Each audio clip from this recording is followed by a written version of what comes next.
Hello दोस्तों, कैसे हो आप। आज हम स्टैंडर्ड 10 ज्योग्राफी का चैप्टर नंबर 3 जिसका नाम है फिजियोग्राफी एंड ड्रेनेज स्टार्ट करने वाले हैं। तो वीडियो स्टार्ट करने से पहले अगर आप चैनल पर नए हो तो चैनल को सब्सक्राइब करो, बेल आइकन को प्रेस करो ताकि आपको हमारे सारे नए नए वीडियोस मिले। और इसी वीडियो के कमेंट सेक्शन और डिस्क्रिप्शन बॉक्स में मैंने एक प्लेलिस्ट का लिंक दिया है जिसको अगर आप क्लिक करोगे तो आपको हमारे सारे नए नए वीडियोज़ मिल जाएंगे। तो चलो चैप्टर को स्टार्ट करते हैं। तो इस चैप्टर में हम पढ़ने वाले हैं इंडिया और ब्राज़ील की फिजियोग्राफी और ड्रेनेज के बारे में। तो यहाँ पे हमें टोटल 5 डिविजन्स देखने मिलेंगे दोनों कंट्रीज़ में और उनके सारे कैरेक्टरिस्टिक हम लोग को याद करने हैं। तो सबसे फर्स्ट है, तो यहाँ पे ये जो क्वेश्चन आंसर्स है ये मैं आपको चैप्टर के एंड में कराऊंगा, क्योंकि अगर अभी कराऊंगा आप इसको अच्छे से आंसर नहीं दे पाओगे। जब आप चैप्टर पढ़ लोगे अच्छे से क्लियर हो जाएगा तब आप इसका आंसर अच्छे से दे पाओगे। तो देखो सबसे पहले हम देखने वाले हैं इंडिया के फिजियोग्राफिक डिवीजन। तो इंडिया में कितने फिजियोग्राफिक डिवीजन है? टोटल 5 है, जिनका नाम है Himalayas, north Indian planes, peninsula, coastal planes और आइलैंड ग्रुप्स। तो मैं आपको एक बार मैप पे दिखा देता हूँ फिजियोग्राफिक डिविजन्स कहाँ कहाँ हैं। तो देखो आपको भी मेरे साथ साथ यहाँ पे बनाने का है, क्योंकि आपको भी सारे फिजियोग्राफिक डिविजन्स याद करने हैं। और अगर वो गलती से भी आपको मैप प्लॉटिंग में आ गया तो आपको अच्छे से इसको प्लॉट करना है। इसे गलती से भी नहीं, ये कन्फर्म आएगा। तो देखो यहाँ से मैं जो भी बॉर्डर बना रहा हूँ ये हिमालयन प्लेन्स का है। तो देखो जहाँ पे भी मैं ऐसे स्लैंटिंग लाइन बना रहा हूँ ये है हमारे हिमालयन प्लेन्स। तो देखो ये सिर्फ इंडिया में ही नहीं बल्कि नेपाल देखो हमारे यहाँ पर है, ये नेपाल में भी फैला हुआ है। मैं यहाँ पे भी ऐसे कर देता हूँ। उससे अगर आपसे मैप प्लॉटिंग में आप सिर्फ इंडिया में बनाना। तो देखो बीच का ये जो बीच का खाली पार्ट है ये है नॉर्थ इंडियन प्लेन। देखो मैं यहाँ से बना देता हूँ, ये है हमारा नॉर्थ इंडियन प्लेन। तो देखो सबसे पहले मैंने यहाँ पे हिमालयस बना दिया, आप भी बना लिए रहोगे। तो देखो आप इंडिया का एक मैप लेके आना, उस पर आप बनाना। अपनी टेक्स्ट बुक पे बनाओगे तो वो और गंदा दिखेगा। इंडिया का एक फिजिकल मैप आता है इंडिया ब्राज़ील की। आप मेरी मानो तो 15 से 20 फिजिकल मैप लेके रखो ताकि आप टाइम टाइम पर उसकी प्रैक्टिस करते रहो। और जब बनाओगे ना उसके बाद तो थोड़ा हल्के पेंसिल से बनाओ ताकि आप जब उसको रफ कर दो तो आपको उसके मार्किंग्स नहीं दिखे और आप उसी के ऊपर वापस प्रैक्टिस कर पाओगे। तो देखो पहले आप सारे के सारे फिजियोग्राफिक डिविजन्स जो भी आपको सारे मिल रहे हैं वो सब आपको करने हैं। उसके बाद आप प्रैक्टिस करोगे 3-4 पेपर के ऊपर आप प्रैक्टिस करोगे हल्के हल्के ड्राइंग्स में, मैप प्लॉटिंग के बिना देखे। तो देखो यहाँ पे मैं नॉर्थ इंडियन प्लेन को मैं ऐसे वर्टिकल लाइन से दिखा रहा हूँ, सॉरी हॉरिजॉन्टल लाइन से दिखा रहा हूँ।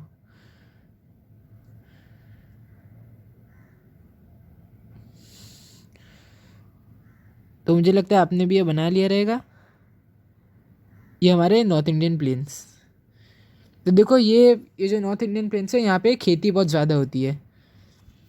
और अभी इसके बाद पहला तो हमारा फिजियोग्राफिक डिवीजन था हिमालयन प्लेन्स, ये था हमारा फर्स्ट। ये सेकंड है हमारे नॉर्थ इंडियन प्लेन्स। अभी हम थर्ड पे जा रहे हैं जो कि हमारा इंडियन पेनिनसुला। इंडियन पेनिनसुला ऐसा है, ये देखो नॉर्थ इंडियन प्लेन किधर है? हमारे हिमालयस और पेनिनसुला के बीच में। और हमारा पेनिनसुला कहाँ पर है? नॉर्थ इंडियन प्लेन्स के नीचे। देखो मुझसे थोड़ा सा टेढ़ी लाइन बन गई है क्योंकि मैं ऐसे डिजिटली बना रहा हूँ। इसके लिए आप जब पेंसिल से बनाओगे आपको एकदम स्ट्रेट बनानी है स्केल का यूज़ करके।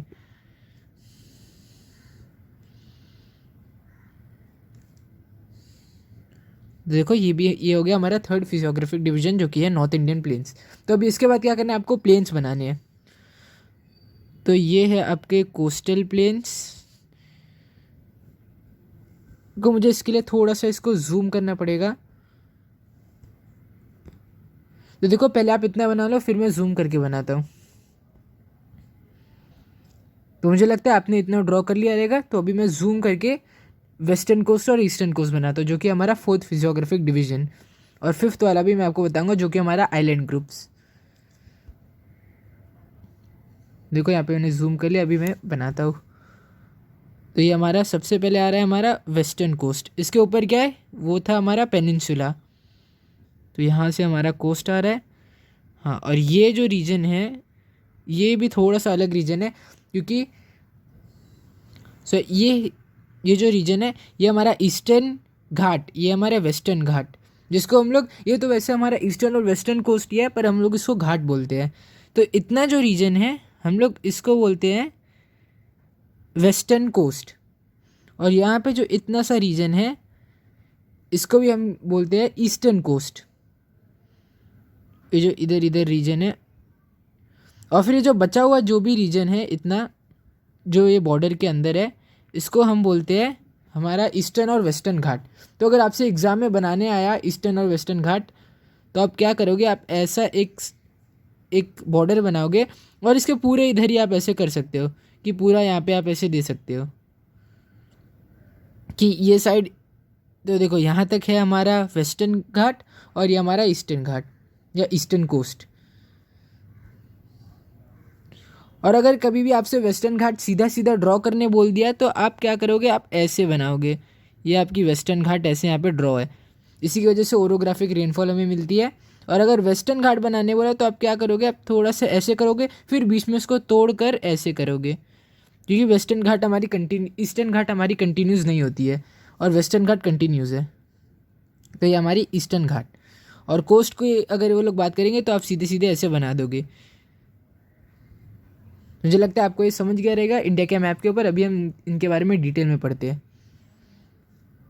तो सबसे पहले क्या दिया है, Himalaya is one of the young fold mountains of the world. Fold mountains क्या रहते हैं, तो समझ लो, मैं आपको बताता हूँ। ये है एक पीस ऑफ लैंड है ये, और ये दूसरा पीस ऑफ लैंड है। तो क्या होगा, जब ये दोनों एक दूसरे से टकरा जाएंगे तो यहाँ पे देखो, आप अज्यूम कर लो ये टकरा चुके एक दूसरे से। फिर मैं आगे का बनाता हूँ। तो जब ये दोनों एक दूसरे से टकराए तो एक ऐसा स्ट्रक्चर बन गया,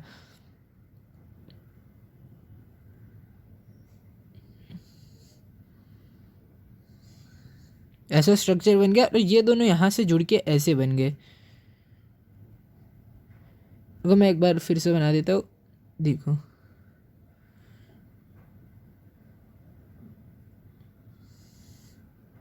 तो देखो ये क्या हो गया, ये एक माउंटेन बन गया, इसको हम लोग माउंटेन बोलते हैं। तो ये जो, अगर मैं बीच की लाइन हटा दूँ तो आपको दिखेगा कि ये एक ऐसा माउंटेन बन चुका है। अगर आप दो क्ले के, अगर आपको इसको एक्सपेरिमेंट करना है, आप दो क्ले के ऐसे टुकड़े लो, उसको ऐसे ज़ोर से दबा दो एक दूसरे से। तो अगर आपके उंगली पे ज़्यादा प्रेशर नहीं लगाओगे, नहीं तो यहाँ से भी वो दब जाएगा। उंगली पे ज़्यादा प्रेशर मत लगाना, तो फिर ये दोनों ऐसे मिलके एक माउंटेन जैसा स्ट्रक्चर ऊपर बना देंगे। तो ऐसे ही हमारे हिमालयन माउंटेन्स बने थे। ऐसे माउंटेन्स को हम लोग बोलते हैं फोल्ड माउंटेन्स, जो कि फोल्डिंग होती है। फोल्ड माउंटेन्स, जो दो पीस ऑफ लैंड को फोल्ड होके बने रहते हैं जो माउंटेन्स, हम लोग उसको बोलते हैं फोल्ड माउंटेन्स।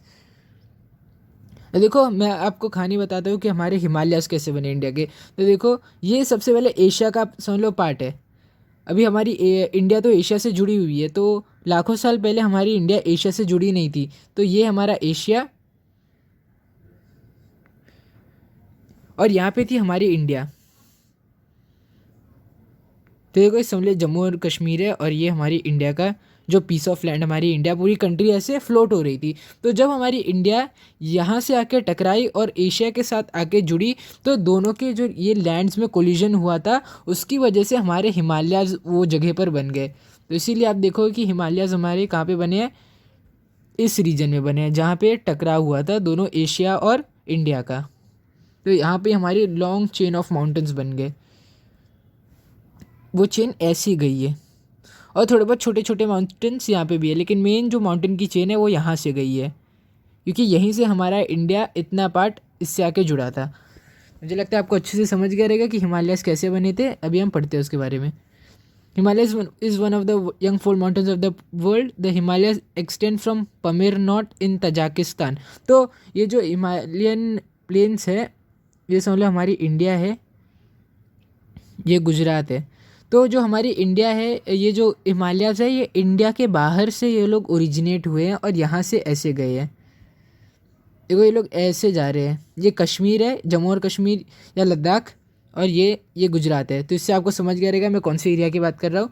तो ये हमारा नदर्न रीजन से ऐसे हिमालय जहाँ से गए हैं।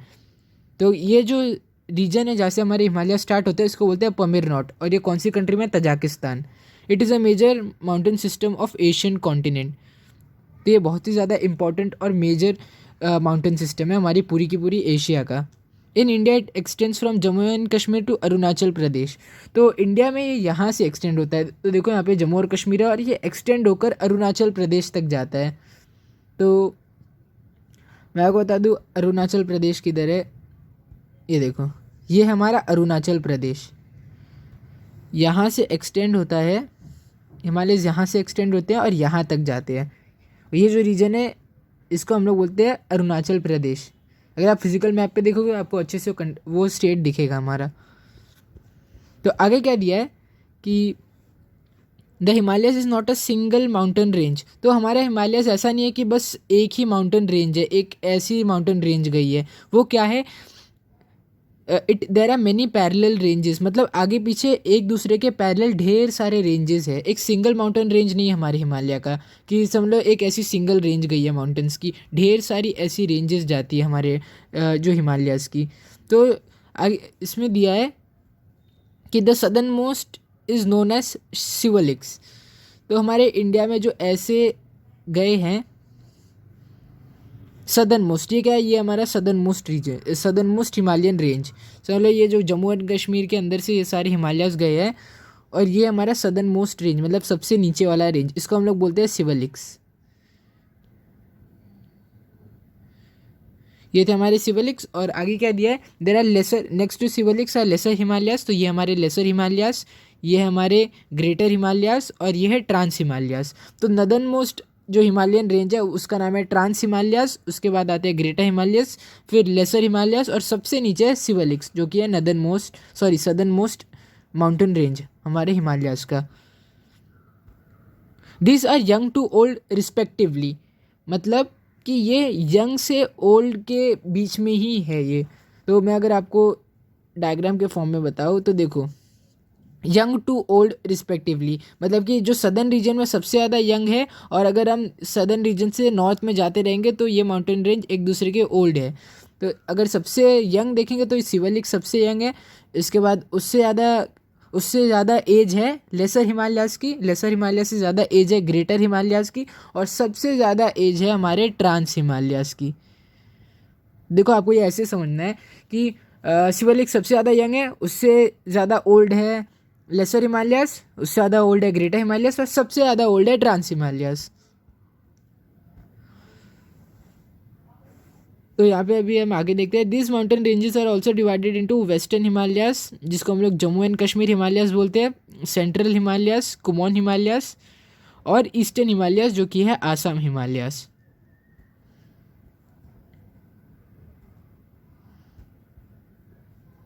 तो अभी ये हमारा, तो देखो मुझे लगता है आपको क्लियर नहीं हुआ रहेगा। मैं आपको बताता हूँ कि जो हिमालयस है सिर्फ और सिर्फ माउंटेन रेंजेस सदर्न मोस्ट और नदर्न मोस्ट के बेसिस पर ही डिवाइडेड नहीं है। हमारे ये जो हिमालयस है इन्हें हम वेस्टर्न सेंट्रल और ईस्टर्न रीजन में भी डिवाइड करते हैं। तो ये इस साइड का जो हिमालय है वेस्टर्न ईस्टर्न हिमालय, इसको हम लोग बोलते हैं आसाम हिमालयस, इसको हम बोलते हैं जम्मू एंड कश्मीर हिमालयस और जो सेंट्रल रीजन में है हम लोग इसको बोलते हैं कुमोन हिमालयस।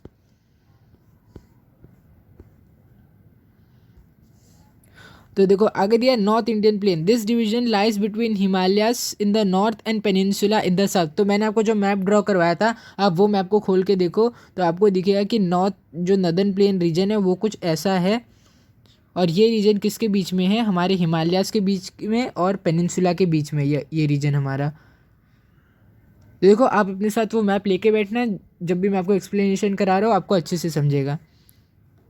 तो यहाँ पे लिखा है कि ये हिमालयन माउंटेन्स और पेनिनसुला के बीच में लाई करता है। Similarly it extends from Rajasthan and Punjab in the west to Assam in the east. तो यहाँ पे देखो ये यहाँ पे हमारे राजस्थान और पंजाब है। तो अगर मैं ये ऐसे बनाऊँ इंडियन प्लेन्स तो ये कहाँ से कहाँ तक है, मैंने देखो इतनी जगह छोड़ दी थी क्योंकि इधर भी नॉर्थ इंडियन प्लेन्स हमारा है और यहाँ पे क्या है, यहाँ पे जो स्टेट है उसका नाम है आसाम और यहाँ पे हमारे राजस्थान और पंजाब है। तो देखो अगर हम अच्छे से देखें तो हमें दिख रहा है कि ये जो नॉर्थ इंडियन प्लेन है वो राजस्थान और पंजाब से शुरू हो रहा है और सारे उत्तर प्रदेश बिहार और सारी जगहों से पास हो होकर ये आसाम में पहुँच रहा है। तो इसीलिए ऐसा बोला है कि it extends from Punjab and Rajasthan to Assam. तो देखो अगर आप ऐसे समझ के याद करोगे आपको अच्छे से याद रहेगा, अगर आपने रट्टा मारा तो आप अगले दिन ही पूरा का पूरा आंसर भूल जाओगे, तो इसीलिए ऐसे समझ के याद करो। तो आगे कह दिया it is mostly a flat low lying area, ये एक फ्लैट लो लाइंग एरिया है, इसमें उतना ज़्यादा एक्सप्लेनेशन कुछ है नहीं। The north Indian plains are divided into two parts, the part lying to the east of Aravallis is the basin of river Ganga and therefore it is known as the Ganga Plains. It slopes east towards. तो सबसे पहले हमारा जो north Indian plane है वो दो part में divided है, एक जो अरावली माउंटेन रेंजेस है उसके ईस्टर्न पार्ट में पड़ता है, सॉरी ईस्टर्न पार्ट में पड़ता है, और एक और जो कि सॉरी ये भी फर्स्ट पार्ट ही है, ये हमारे Ganga river basin, Ganga river का बेसिन है, इसीलिए हम इसको गंगा रिवर बेसिन या गंगा प्लेन्स भी बोलते हैं। तो चलो मैं आपको यहाँ पे दिखाता हूँ ये कहाँ पे है। तो यहाँ पे देखो, हम अगर अब अरावली रेंजेस की बात करो तो वो हमारे राजस्थान में है, ऐसी रेंजेस है अरावलीज, और ये जो नॉर्थ इंडियन प्लेन्स है यहाँ पे है। तो देखो इसके ईस्टर्न पार्ट में जो कि नॉर्थ इंडियन प्लेन है, हम लोग इसको बोलते हैं river of Ganga basin, sorry basin of the river Ganga या फिर the Ganga plains. North Indian plains है पर हम लोग इसको गंगा प्लेन्स भी बोलते हैं, ये जो ईस्टर्न पार्ट में है सिर्फ इतने ही पार्ट को हम लोग बोलते हैं गंगा प्लेन्स।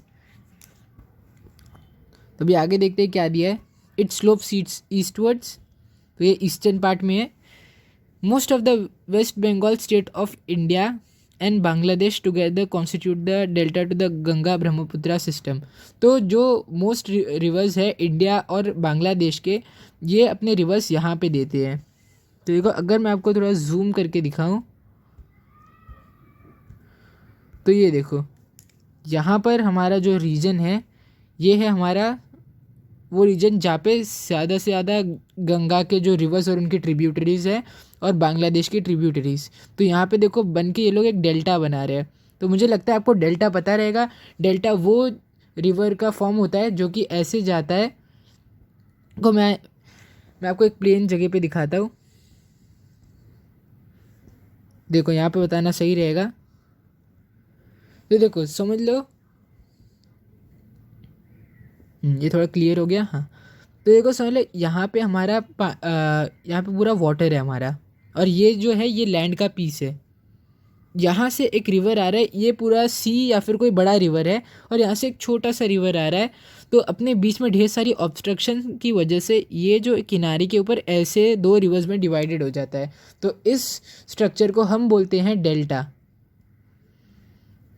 देखो क्योंकि डेल्टा हम क्यों बोलते हैं, क्योंकि देखो ये थोड़ा ट्रायंगुलर शेप में है, इसके लिए हम लोग इसको बोलते हैं डेल्टा। तो यहाँ पे देखो, यहाँ पे जो डेल्टा दिया है ये किस डेल्टा की वजह से बना है, क्योंकि बांग्लादेश के ढेर सारे रिवर्स और इंडिया का गंगा रिवर और अपनी ट्रिब्यूटरीज के साथ इधर लाके अपने सारे के सारे पानी को डालता है, और ये क्या फॉर्म करता है, दुनिया का सबसे बड़ा डेल्टा जिसका नाम है सुंदरबन डेल्टा। तो ये पूरी दुनिया में किसी को भी कंपेयर किए गए डेल्टा से सबसे ज़्यादा बड़ा डेल्टा है जो कि बांग्लादेश के अंदर है, इसको हम लोग बोलते हैं सुंदरबन डेल्टा। तो देखो आगे वही दिया रहेगा, constitute the delta to the Ganga Brahmaputra system. तो ये हम लोग ने अभी पढ़ा, it is known as Sundarban delta, it is considered to be the world's largest delta. तो मैंने आपको मैप पे भी बता दिया डेल्टा कहाँ पर पड़ता है, और सुंदरबंस वर्ल्ड्स लार्जेस्ट डेल्टा ये भी मैंने आपको बताया। The western part of the north Indian plains is occupied by desert. तो देखो ये जो पार्ट है अरावलीज के बाद का पार्ट है, यहाँ पे हमारे राजस्थान और पंजाब लाए करते हैं। तो राजस्थान तो आपको पता ही है कि पूरा का पूरा एकदम डेजर्ट के अंदर ये पूरा कवर्ड है, क्योंकि यहाँ पे बारिश बहुत ज़्यादा कम होती है, 500 mm से भी ज़्यादा कम बारिश यहाँ पे होती है। तो इसीलिए यहाँ पे पूरा का पूरा जो पार्ट है नॉर्थ इंडियन प्लेन का, इस एरिया में डेजर्ट ने ऑक्यूपाई किया है। It is also known as a Thar desert और डेजर्ट मरुस्थली। तो ये जो डेजर्ट है हमारे नॉर्थ इंडियन प्लेन के वेस्टर्न पार्ट को जो पूरा ऑक्यूपाई कर रहा है उसको हम लोग बोलते हैं थार डेजर्ट या मरुस्थली डेजर्ट। इसके दो नाम हैं, ये दोनों आपको याद रखने हैं। Most of the Rajasthan is occupied by this desert. तो देखो राजस्थान भी इसी डेजर्ट से ऑक्यूपाई किया है जो कि western part of north Indian planes को ऑक्यूपाई किया है। यहाँ पे ये देखो, यहाँ पे तो पंजाब है, पंजाब प्लेन्स तो बहुत ज़्यादा फर्टाइल रहते हैं, वहाँ पे कोई भी डेजर्ट हमें देखने को नहीं मिलता। पर यहाँ पे अगर आप बात करोगे ये जो पूरा रीजन है ये डेजर्ट से ऑक्यूपाइड है। देखो अभी देखते हैं, most of the Rajasthan is covered by this desert, ये हमने पढ़ा। To the north of this desert lie the Punjab plains, तो ये जो राजस्थान के ऊपर क्या है हमारा पंजाब, तो इसीलिए दिया to the north of this plain lie the Punjab plain, तो ये तो राजस्थान के नदर्न रीजन में ही लाई करता है। क्या दिया, these plains have formed as a result of depositional work of river Sutlej and its tributaries, तो जो रिवर सतलज और ट्रिब्यूटरीज थे अपने सारे के सारे डिपोजिशन, लैंड के डिपोजिशंस को यहाँ पे पंजाब प्लेन्स को फॉर्म करते हैं अपने सारे डिपोजिशन करके। तो आपने ये शायद से 9th पे पढ़ा रहेगा कि रिवर्स आते हैं और अपने सारे के सारे सेडिमेंट्स उनके अंदर जो भी रॉक के पार्टिकल्स वो सब रहते हैं वो एक जगह पर डिपॉजिट करते हैं, जो कि एक नया लैंडफॉर्म बनाता है। तो वैसे ही हमारा पंजाब प्लेन्स बना है। रिवर सतलज, इसको किसने बनाया, रिवर सतलज ने बनाया, उसकी ट्रिब्यूटरीज ने बनाया है पंजाब प्लेन्स को। तो with the slope of plains is towards the west, इसकी जो स्लोप है वो वेस्टर्न रीजन में होती है। तो because the soil is very fertile agriculture is largely practised in this region, तो ये आपको पता रहना चाहिए कि पंजाब प्लेन्स के अंदर एग्रीकल्चर इतना ज़्यादा फर्टाइल क्यों है। तो ये तो आपने भी सुना रहेगा कि पंजाब के अंदर बहुत ज़्यादा खेती होती है, पर ऐसा क्यों होता है, ये क्यों इतने ज़्यादा फर्टाइल है, ये इसलिए है क्योंकि जब भी रिवर्स अपने सेडिमेंट्स लाते हैं उनके अंदर ढेर सारे मिनरल्स रहते हैं जो कि हमारे क्रॉप को ग्रो होने में बहुत ज़्यादा मदद करते हैं। तो पूरा का पूरा जो पंजाब प्लेन है वो तो रिवर के डिपोजिशन से ही बना है। जो भी रीजन में रिवर की डिपोजिशन ज़्यादा होती है वो रीजन बहुत ज़्यादा फर्टाइल रहता है, पर हमारा तो पूरा का पूरा पंजाब ही उसी से बना है। तो आप सोच सकते हो कि पंजाब बहुत ज़्यादा फर्टाइल रहेगा क्योंकि रिवर के साथ उसमें बहुत सारे मिनरल्स आते हैं। और पंजाब तो हम जानते ही है it is the land of 7 reverse, तो यहाँ पे जो हमारे इंडिया के 7 रिवर्स जहाँ से फ्लो करते हैं, तो यहाँ पे फर्टिलिटी तो है ही एग्रीकल्चर की, और साथ ही साथ अवेलेबिलिटी ऑफ वाटर भी बहुत ज़्यादा है। तो यहाँ पे देखो हमारा नॉर्थ इंडियन प्लेन्स भी कंप्लीट हो गया है। तो देखो हमने 2 पार्ट पढ़ा नॉर्थ इंडियन प्लेन्स का, ये जो अरावली रीजन है इसके जो ईस्टर्न पार्ट में है ये जो गंगा प्लेन्स, और यहाँ पे हम राजस्थान और पंजाब प्लेन्स पढ़े जो इसके वेस्टर्न पार्ट में। तो आगे हम पढ़ते हैं द इंडियन पेनिनसुला। तो मैंने आपको इंडियन पेनिनसुला का डायग्राम मैप मार्किंग करके दिया था, वो कुछ ऐसा दिखता है। सॉरी एक और बार बनाता हूँ, ये हमारा कुछ ऐसा दिखता है जो कि कहाँ लोकेटेड है, नॉर्थ इंडियन प्लेन्स और ईस्टर्न और वेस्टर्न कोस्ट के बीच में। तो यहाँ पे हो सकता है आपको समझा नहीं रहेगा उसका स्ट्रक्चर, पर आपने मेरे साथ स्टार्टिंग में ड्रॉ किया रहेगा तो आप मैप को देखो आपको अच्छे से समझेगा। The area lying to the south of north Indian plains is and tapering towards the Indian ocean is called as peninsula. तो देखो ये स्टेटमेंट मैं आपको अच्छे से बताता हूँ कि ये क्या दिया है। देखो ये है हमारा पेनिनसुला और इसके ऊपर क्या है नॉर्थ इंडियन प्लेन्स, तो ये किधर लाई कर रहा है, नॉर्थ इंडियन प्लेन्स के सदर्न रीजन में ये लाई कर रहा है। मैं इसको डिफ्रेंशिएट करने के लिए ऐसे मार्किंग बना देता हूँ।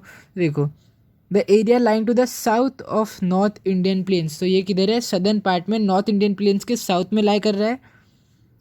And tapering towards the Indian ocean, तो यहाँ पे क्या है हमारा इंडियन ओशन, यहाँ पे तो पहले हमारे वेस्टर्न और ईस्टर्न कोस्ट पड़ेंगे, उसके बाद आएगा हमारा इंडियन ओशन ये साइड। मैं एक बार आपको, हाँ तो देखो यहाँ पे तो हमारा अरेबियन सी है, यहाँ पे बे ऑफ बंगाल है और यहाँ पे इंडियन ओशन है। और टेपरिंग मतलब क्या, जो नीचे जाते जाते ये पतला हो रहा है तो इसको हम लोग बोलते हैं टेपरिंग, जो नीचे जाते जाते पतला हो जाता है। तो देखो इंडियन ओशन के पास जाते जाते ये एकदम ज़्यादा पतला हो चुका है, इसको हम लोग बोलते हैं टेपरिंग। तो देखो टेपर एक ऐसा स्ट्रक्चर होता है, अगर आप देखोगे तो हमारा इंडिया भी कुछ ऐसा ही है और उसके अंदर का जो पेनिनसुला है वो भी ऐसे ही डिवाइडेड है। अरे क्या दिया है, इस कॉल्ड द इंडियन पेनिनसुला, तो इस रीजन को हम लोग बोलते हैं Indian peninsula. The Aravallis in the north are the oldest fold mountains here, तो अरावलीज जो है यहाँ पे जो अरावलीज थे हमारे, ये ओल्डेस्ट फोल्ड माउंटेन्स है इस रीजन में, इस रीजन के नॉर्थ में, क्योंकि ये जो रीजन है ये तो हमारे मोस्टली ये हमारे नॉर्थ इंडियन प्लेन्स में लाया करता है। It includes a series of plateaus bordering the plains, तो इसके पास एक प्लेटोस की सीरीज़ है जो इसको बॉर्डर करती है प्लेन से, कोस्टल प्लेन से। तो हमारे ईस्टर्न और वेस्टर्न कोस्ट, ये इससे मैं आपको एक बार इधर लेके बताता हूँ।